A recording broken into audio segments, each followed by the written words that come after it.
Hello दोस्तों, मैं सौरभ आप सभी का स्वागत करते हैं हम अपने यूट्यूब चैनल एसएससी मावल पे। तो दोस्तों, आज की इस वीडियो में हम बताने वाले हैं आपको एसएससी सीजीएल मेंस के फाइनल एक्सपेक्टेड कट ऑफ का। यहाँ पे डेटा जो कल मैंने आपको रफ आइडिया बताया था वो कम कैंडिडेट का डेटा था, लगभग 60,000 कैंडिडेट का डेटा था। अभी डेटा हमारे पास बढ़ चुका है और ये 82 के 82,000 कैंडिडेट का डेटा है। तो ये एक रिटन वे में आपकी एनालिसिस में बताने वाला हूँ, और प्लस आपको यहाँ पर साथ ही साथ ग्रेड पे वाइज भी बताऊंगा जो मुझे लगती है कि क्या एक्सपेक्टेड कट ऑफ हो सकती है। ठीक है, तो आप सेशन को पूरा वॉच करना और समझना हर एक चीज को बारीकी से। बहुत सारी चीज फैक्टर्स हैं जो मैं कंसीडर कर रहा हूँ, और जब कभी भी आप प्रिडिक्ट करो, कट ऑफ एनालाइज करो, तो ये सारे कंसीडर जो फैक्टर हैं वो कंसीडर किया ही जाता है। ठीक है, तो वीडियो लंबी होगी तो पूरा देखना, और चैनल से नहीं जुड़े होगे तो जरूर सब्सक्राइब कर लेना, और वीडियो अच्छी लगे तो लाइक और शेयर करना ना भूलना। टेलीग्राम लिंक जो है वो डिस्क्रिप्शन में मिलेगा, एप्लीकेशन लिंक भी आपको डिस्क्रिप्शन में मिलेगा, जुड़ जाइएगा। देखो, सबसे पहले बात कर लेते हैं कि हमारे पास वैकेंसीज क्या हैं। तो सभी को पता है वैकेंसीज हमारे पास टोटल फिगर जो वैकेंसी की है वो 18,236 है। पहले 17,727 से बढ़कर 18,236 हो गई है। जिसमें यूआर की वैकेंसी की बात करें तो 7603 है। 2791 वैकेंसी एससी की है। एसटी की हम यहाँ पर हमारे पास 1575 है। 4540 आपकी ओबीसी की है, और 1727 ईडब्ल्यूएस की है, और ये अदर्स की यहाँ पर दी गई है। ठीक है, ये वैकेंसीज है हमारे सामने। अब देखो, मैं आप सभी को बता दूं कि यहाँ पे फैक्टर क्या क्या होगा कट ऑफ को डिसाइड करने के लिए। तो आपको तो पता ही है कि लेवल क्या था। लेवल लगभग लग रहा था कि 20 वाला बहुत ज्यादा इजी है और 18 वाला हार्ड है, बट लेवल आपको यहीं से पता चल जाएगा। आप यहाँ पे देख सकते हो। एवरेज अटेम्प्ट की बात करो तो अगर 18 तारीख वाली शिफ्ट में बात करोगे तो 280 एवरेज अटेम्प्ट है, जहाँ पे 41,206 कैंडिडेट ने डेटा दिया है। और यहाँ पर 20 तारीख वाले में लगभग उतना ही कैंडिडेट है, आप देख सकते हो। तो 285 एवरेज है, यानी कि यहाँ से आप देख सकते हो 5 से 6 मार्क्स का गैप है। तो यही आपका नॉर्मलाइजेशन होगा। ठीक है, नॉर्मलाइजेशन में आपको मुझे लग रहा था शुरू में 8 नंबर तक मिलेंगे, तब मैंने आपको बताया था। और अब जो है नॉर्मलाइजेशन में आपके 6 नंबर तक ही मिलेंगे। ठीक है, क्लियर है। तो नॉर्मलाइजेशन, तो इससे आपको ये पता चल पा रहा है ना कि लेवल जो है वो सेम सा ही है। एसएससी से ये रिक्वेस्ट हमेशा रहती है कि आप ऐसा पेपर बनाते क्यों हो। पेपर ऐसा बनाइए कि मेंस में बैठे हो तो मेंस की तरह लगे कि वो पेपर मेंस दे रहे हैं। पेपर डिफिकल्टी लेवल होना चाहिए। कट ऑफ कम जाएगी उसमें उसी कैंडिडेट का होगा जिन्होंने सच में मेहनत किया है। देखो, सबसे पहली बात क्या है ना कि इजी लेवल रखने से ना, मैं आपको बताता हूँ जो कि सच्चाई है। इजी लेवल से ना जो डिजर्विंग कैंडिडेट होते हैं, ठीक है, जो डिजर्विंग कैंडिडेट होते हैं ना, उनके क्या होते हैं ना, सिली बहुत ज्यादा हो जाते हैं। ठीक है, अब वो इजी पेपर में ना सिली कर देते हैं। अब सिली मिस्टेक के कारण क्या है कि यहाँ पर आपका जो है वो कम मार्क्स होते हैं। अब देखो, ये 20 तारीख वाला पेपर जो है, ठीक है, यहाँ पे 285 मार्क्स आ रहे हैं, यानी कि एवरेज। अब यहाँ पे सोचो कि कोई आदमी दो सिली मिस्टेक कर चुका है तो वो तो आउट हो गया ना। ठीक है, और यहां पर कोई भी आदमी जो है वो अगर यहाँ पर कम ही अटेम्प्ट किया है बट उसको 5 से 6 नंबर नॉर्मलाइज होके यहाँ पर मतलब वो अपने कट ऑफ को क्लियर कर लेगा। तो यही चीज मैं आपको समझा रहा हूँ, बट डिजर्विंग तो ये था ना, उससे सिली मिस्टेक हुई है। अगर पेपर के लेवल को आप एक जैसा रखोगे, मतलब हार्ड लेवल रखोगे हर एक शिफ्ट को, ठीक है, तो उसमें क्या होगा ना कि कैंडिडेट जो है अपने मार्क्स जो हैं वो उसी रेंज में सिक्योर करेंगे और एक हेल्दी कंपटीशन होगा। ठीक है, आप देखो बैंकिंग की जो चीजें हैं, बैंकिंग के मेंस दो, आपके मैथ्स जो है वहां पे नहीं बनेंगे। वहां पे मैथ्स में कटअप 2-3 जाती है सेक्शन वाइज। ठीक है, और अगर 10 नंबर आ गया आपको तो समझो बहुत हो गया। ठीक है, तो ये चीजें समझना चाहिए एसएससी को कि हमारे और भी एग्जाम है जो बहुत ही अच्छे वे में लेते हैं। मेंस को मेंस की तरह लिया जाए। एक तो प्री में आपने इतना हाई कट ऑफ लगवाया, उसमें भी बहुत सारा चीजें हुई, और उसके बाद जो है मेंस में भी कुछ उम्मीद थी कि पेपर का लेवल अच्छा होगा, अच्छे यहाँ पर मतलब कि जो डिजर्विंग कैंडिडेट है उनको ही बेनिफिट मिलेगा। बट यहाँ पर हो क्या रहा है कि आप लेवल इतना इजी रख दे रहे हो ना कि जो रिपीटर्स हैं उनको ज्यादा बेनिफिट हो रहा है, क्योंकि वो रिपीटर्स हैं। और जो न्यू है जिनका सिलेक्शन नहीं हुआ है लेकिन वो मल्टीपल टाइम पेपर अपेयर कर रहे हैं, या वो पहली बार ही है, एक दो बार उनका चांस, ये सेकंड चांस है, थर्ड चांस है, उनके नहीं हो पा रहे हैं। क्यों? क्योंकि वो सिली मिस्टेक्स में कहीं ना कहीं रह जा रहे हैं। ठीक है, तो इसलिए मैं आपसे रिक्वेस्ट कर रहा हूँ कि पेपर के लेवल को थोड़ा बढ़ाइए और 2025 से इसको इम्प्लीमेंट कीजिए। पेपर अच्छे लेवल के आने चाहिए। मैटर ये नहीं कहता, हाँ बहुत ज्यादा हार्ड नहीं बनाइए, बट मॉडरेट टू हार्ड बना सकते हैं, ठीक है। पेपर लेवल इजी नहीं होना चाहिए। अब बहुत बच्चों वाली क्वेश्चन तो ना ही पूछे, क्योंकि अब जो है कंपटीशन जो है वो एक अलग लेवल पे है, बहुत सुख सुविधाएं हो चुकी हैं। तो इसलिए इस चीज को नजर रखते हुए सभी कोई जो है, सॉरी, एसएससी से रिक्वेस्ट है कि पेपर को लेवल को ठीक कीजिए। चलो बात कर लेते हैं कि यहाँ पे नॉर्मलाइजेशन की मैंने बात कर ली, पेपर का लेवल सेम सा ही है। जब रिव्यू आया था तो लग रहा था कि 20 तारीख का पेपर हार्ड है, सॉरी इजी है, और 18 को हार्ड है, बट कुछ ज्यादा यहाँ पर डिफरेंसेज नहीं है, ठीक है। अब बात कर लेते हैं कि यहाँ पर मार्क्स के ऊपर, ठीक है। तो ये रहा बढ़ा हुआ डेटा 82 के कैंडिडेट का, ठीक है। यहाँ पे 82,000 कैंडिडेट का डेटा है। यहाँ पे आप देखोगे तो हमारे पास वैकेंसी जो है वो 18,236 है, ठीक है। टोटल वैकेंसी हमारे पास कितना है, 18,236 है। अगर रॉ मार्क्स बात करो तो आपको यहीं पे दिख रहा होगा 300 से ऊपर नंबर लाने वाले जो रॉ में है वो 25,000 है, जो 300 से ऊपर कैंडिडेट मार्क्स ला रहे हैं, ठीक है।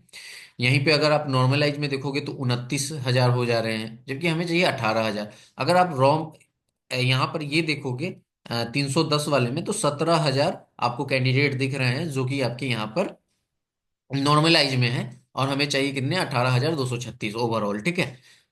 क्लियर है। अब देखो इससे पहले मैं आपको एक चीज की और बता देता हूं। यहाँ पर ये आप देख सकते हो कि ये सीपीटी फेल्ड यानी कि कंप्यूटर में फेल कैंडिडेट का डेटा है। अब यहाँ पे देखो कि हायर मार्क्स यही 2 मार्क्स वाले हैं ना, 300 और 310। तो इसमें आप देखो नंबर ऑफ कैंडिडेट कितने हैं, 300 से ऊपर वाले जो हैं वो 356 है मात्र। तो आप इससे अंदाजा लगा सकते हो कि कट ऑफ आपकी हायर साइड ही रहेगी, ठीक है, क्योंकि कंप्यूटर में जो फेल कैंडिडेट हैं वो ज्यादा मार्क्स लाने वाले अधिकतर नहीं है। सिर्फ 356 कैंडिडेट ऐसे हैं जो 300 से ऊपर मार्क्स लाए हैं। और ये जो है आपके मतलब समझ रहे हो कि कट ऑफ फिर आपकी हाई ही रहेगी। भाई देखो कट ऑफ हाई बताने में थोड़ा सा वो लगता है कि क्या ही बता रहे हैं, बट जो चीजें रियलिटी है उसमें भी बहुत सारे कैंडिडेट कुछ से कुछ बोलते रहते हैं, ठीक है। तो मैंने आपको बताया कि यहाँ पर हमारे पास जो, हाँ देख रहे हो कि नॉर्मलाइज में आपके पास 17,000 यहाँ पर दिख रहा है, और अगर रॉ में बात करोगे तो कहीं ना कहीं आपको यहीं पे दिखेगा यहाँ पर, ठीक है। यहाँ पर यानी कि 305 के आसपास, ठीक है, रॉ में। समझ रहे हो। अगर हम बात करें यहाँ पर वैकेंसीज की, तो मैंने आपको कहा कि 7603 वैकेंसी है। अगर पिछले साल ट्रेंड देखें तो देखो ट्रेंड, अगर 2022 वाला ट्रेंड पकड़ोगे तो आपको 10,500 कैंडिडेट क्वालिफाई करते हुए दिखेंगे। अगर 23 वाला ट्रेंड पकड़ोगे तो आपको 11,400 के आसपास आपको कैंडिडेट दिखेंगे यहाँ पर पास करते हुए। आप देखो ये टोटली डिपेंड करता है एसएससी के ऊपर कि वो कितने वाले ट्रेंड को फॉलो करता है, ठीक है। मैं आपको दोनों ट्रेंड के अकॉर्डिंग, मतलब मैं आपको ये 11,400 वाले ट्रेंड के अकॉर्डिंग, क्योंकि लास्ट ईयर वही ट्रेंड हुआ था, तो उसके अकॉर्डिंग मैं आपको बता देता हूँ कट ऑफ। और आप समझ सकते हो कि अगर 10,500 पे हुआ तो उससे थोड़े और कम नंबर हो जाएंगे, क्योंकि आपको पता है कि एक नंबर पे 1,000 बच्चे फाइट कर जाते हैं, तो बहुत ज्यादा डिफरेंसेस भी नहीं देखने को मिलेगा आपको, ठीक है। तो मैंने आपको कहा कि 11,400 कैंडिडेट जो है हमारे क्वालिफाई करेंगे, सॉरी लास्ट रैंक होंगे यूआर से सिलेक्ट करने वाले, ठीक है, जो यूआर कैटेगरी से सिलेक्ट करेंगे। तो अगर आप देखोगे तो मैंने आपको बताया कि ओवरऑल अगर आप देखो तो यहीं पे ओवरऑल कैंडिडेट लाई कर रहे हैं, जो कि यहाँ पर आपको दिखेगा 310 वाला जो ये दिख रहा है ना, तो डेटा अभी 82K का है। तो ये डेटा बढ़ेगा तो यहीं पे आसपास में आपको देखने को मिलेगा। अगर आप देखोगे तो यहाँ पर अगर रॉ स्कोर की बात करो, ठीक है, रॉ स्कोर की बात करो तो मैंने आपको कहा ना कि यहाँ पर रॉ स्कोर अगर आप जाओगे 11,400 में, ठीक है, रॉ बेसिस पे, तो आप यहाँ पे देखो ये 5,000 यानी 5,863 है कैंडिडेट है, और यहाँ पर हमारे पास 13,926 कैंडिडेट है। बहुत ध्यान से समझना, मैं डिटेल में समझा रहा हूँ सारी चीजें, जितना मैं समझ रहा हूँ आपको समझाने की कोशिश कर रहा हूँ। अगर आप लोगों को कुछ भी इसमें गलत लगे तो जरूर कॉमेंट करके बताइएगा, ठीक है। यहाँ पे आप देख सकते हो कि यहाँ पर 13,926 कैंडिडेट हैं, और 320 से ऊपर लाने वाले हमारे पास कितने हैं, 5,863 कैंडिडेट। तो 8,063 कैंडिडेट हैं, यानी कि एक सीट पे ना, यहाँ पर अगर देखोगे तो एक नंबर पे ना, एक नंबर अगर आप देखोगे तो उस पे कितने कैंडिडेट है फाइट कर रहे हैं, 806 कैंडिडेट फाइट कर रहे हैं, ठीक है। तो अगर रॉ बेसिस पे जाओगे, ठीक है, तो आपको कहीं ना कहीं आपको देखो यहाँ पर मैंने आपको कहा ना कि इसमें से कुछ कैंडिडेट तो आपको सीपीटी में बाहर हो रहे हैं ना, तो जो कैंडिडेट बाहर हो रहे हैं वो थोड़ा सा इफेक्ट डालेंगे ना, क्योंकि आपको एग्जैक्ट देखो यहाँ पर ये पता चल जा रहा है कि 124 से जो कैंडिडेट है ना वो ऊपर ला रहे हैं, यानी कि 310 से ऊपर कैंडिडेट ऐसे हैं जो 324 से ऊपर ला रहे हैं। साथ ही साथ मैं आपको फैक्टर बता दूं, ठीक है। अच्छा, एक चीज और मैं आपको बता दूं, नॉर्मलाइज वाले में भी देख लो आप, यहां पर अगर देखोगे तो ये 890 कैंडिडेट आते हैं एक नंबर पे। तो इस तरह से अगर आप देखोगे तो ये डाटा जो है ना कहीं आपको 315 तक डाटा बताता है नॉर्मलाइज में, ठीक है। ये आपको कटअप बता रहा है, मिनिमम कटअप, ठीक है। 315 तक डाटा बता रहा है, बट मैं आपको बता दूं कि इसमें मैंने आपको कहा कि बहुत सारे फैक्टर्स कंसीडर किए जाएंगे, तो मैं आपको सारी फैक्टर कंसीडर यहाँ पे बता देता हूँ। देखो, सबसे पहली बात है कि इसमें आपको वैसे कैंडिडेट होंगे जो ऑलरेडी सिलेक्टेड होंगे, या तो 2023 से सिलेक्टेड होंगे या 2022 से सिलेक्टेड होंगे, और उनको कोई हायर पोस्ट चाहिए, और वो अगर अच्छे मार्क्स नहीं ला रहे होंगे तो वो डेफिनेटली पीपी नहीं फिल करेंगे, इतना समझ लो। तो वो आपका इम्पैक्ट डालेगा, ठीक है। और उनके जरूर इसी के बीच में मार्क्स होंगे, समझ रहे हो ना। ये एक फैक्टर हो गया। दूसरा फैक्टर मैं आपको बता दूं कि अभी देखो यहाँ पर क्या है ना कि एक ओवर एज वाले भी हैं, तो वो भी आपको यहाँ पे फैक्टर डालेगा, क्योंकि ये जो मार्क्स आए हैं ना इसमें आपको ये पता नहीं, ये जो मार्क्स दिख रहा है ना इसमें आपको ये पता नहीं है कि कौन से हमारे कितने एज वाले हैं, समझ पा रहे हो बात। तो एज वाले जो है, यानी कि मैं आपको यहाँ पे लिख देता हूँ, चलो मैं नेक्स्ट पेज पे ही लिख देता हूँ यहाँ पे, पॉइंट टू बी कंसीडर आपको क्या क्या किया जाएगा कट ऑफ के लिए, ठीक है। बहुत चीज मैं आपको यहाँ पे कंसीडर कर रहा हूँ, ठीक है। पहला पॉइंट तो मैंने आपको कहा कि जो ऑलरेडी सिलेक्टेड हैं और उनको मनचाहा पोस्ट नहीं मिलेगा तो वो पीपी स्कीप करेंगे, ठीक है। दूसरा पॉइंट मैंने आपको क्या कहा कि ओवर एज होंगे, ठीक है, ओवर एज वाले होंगे, ठीक है। एक चीज और मैं आपको बता दूं कि रॉन्ग क्वेश्चन है तो उसमें मार्क्स बढ़ेंगे ही बढ़ेंगे रॉन्ग क्वेश्चन में, ठीक है। तो वो भी आपका एक फैक्टर है। तो एक चीज तो आप ये समझ गए ना कि आपके क्या है ना कि एक तो पीपी स्किप किए, एक ओवर एज वाले हैं।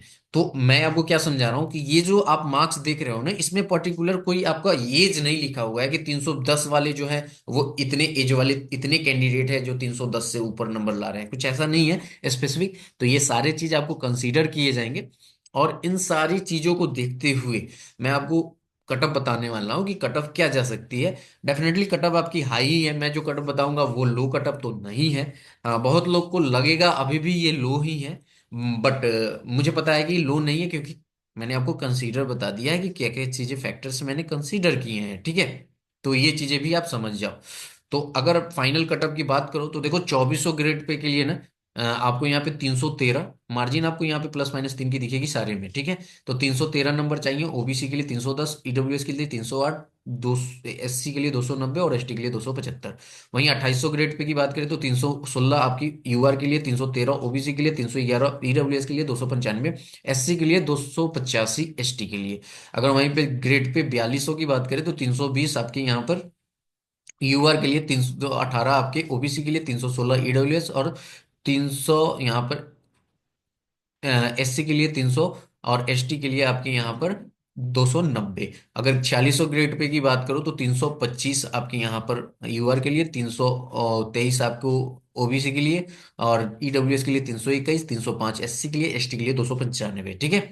बात करें कि एएसओ एंड सीएसएस में जो कि वैकेंसी आपकी अच्छी खासी है, तो इसमें आपकी यूआर की कटऑफ जो है थोड़ी हायर साइड ही रहेगी। 330 यूआर के लिए, 328 आपकी ओबीसी के लिए, ईडब्ल्यूएस के लिए 326, एससी के लिए 310, एसटी के लिए 300। अगर एमईए की बात करें एएसओ में तो आपको 335 जाता हुआ दिखेगा यूआर में, 333 आपको ओबीसी में, 331 आपको ईडब्ल्यूएस में, और आपके यहाँ पर मैं बात करूँ 315 एससी में, और 305 आपके, सॉरी, 305 आपके यहाँ पर एसटी में। तो देखो ये मैंने आपको सारी चीजें एनालाइज करने के बाद बताया है, सारी फैक्टर्स कंसीडर करने के बाद मैंने आपको बताया है कि ये कट ऑफ आपकी रहेगी, ठीक है। तो चीजें आप समझ पाए होंगे, क्योंकि देखो ओवर एज वाले भी मेंस दिए हैं, और आपको पता ही है कि ओवर एज वाले को भी मेंस में बैठाया गया है, ठीक है। यानी कि ओवर एज वाले भी 18 और 19 20 को बैठे हैं, ठीक है। तो बैठे हैं, अगर वो ऐसे भी देखो, अगर ओवर एज वाले ऐसे भी पेपर देने चले गए होंगे तो डेफिनेटली उनके मार्क्स यहाँ पर काउंट किए जाएंगे, ये जो डेटा है उसमें तो जरूर होंगे ना, समझ रहे हो कि मैं क्या कह रहा हूँ, कि जो ओवर एज वाले हैं इस रैंक मित्रा के डेटा में तो वो फिट है, तो इसी डेटा के अकॉर्डिंग आपको कोई भी कटअप बता रहा है, चाहे हम हो या कोई भी। तो जो कटअप आपको बताया जा रहा है ना, जब एसएससी फाइनल कटअप आपको देगी तो डेफिनेटली थोड़ी सी लोअर साइड दिखेगी। तो इसलिए मैंने आपको कहा कि ये जो डेटा नॉर्मलाइज वाला बता रहा है 315 से ऊपर जो बता रहा है, ये आपको कहीं ना कहीं 313 तक दिखेगा। इवन आपको ये जो मार्जिन है उसमें भी दिख सकता है, यानी कि इससे लोअर भी जा सकती है, ऐसा नहीं है कि नहीं जाएगा। ठीक है। बट मैं आपको बता दिया हूं कि ये आपकी कट ऑफ रहने वाली है 2400 के लिए, 2800 के लिए, 4200 के लिए, 4600 के लिए, एएसओ सीएसएस एंड एमईए के लिए। ठीक है। तो कैसा रहा, आप कैसा लगा आपको ये वीडियो, जरूर कमेंट करके बताइएगा। और आप अपने जो है, मैं आपको बता दूं कि जिनके भी रॉ मार्क्स आप देख पा रहे हो कि रॉ आपके क्या है, तो भाई देखो, 6 नंबर आप 18 तारीख वाले शिफ्ट में जोड़ लेना। जो भी आपके रॉ होंगे उसमें 6 नंबर जोड़ना। अगर आप वहां से यहां तक पहुंच पा रहे हो तो डेफिनेटली आप सेफ हो। ठीक है। तो इस वीडियो में इतना ही, मिलेंगे अगली वीडियो में। जय हिंद, जय भारत, सभी को ही ख्याल रखिएगा।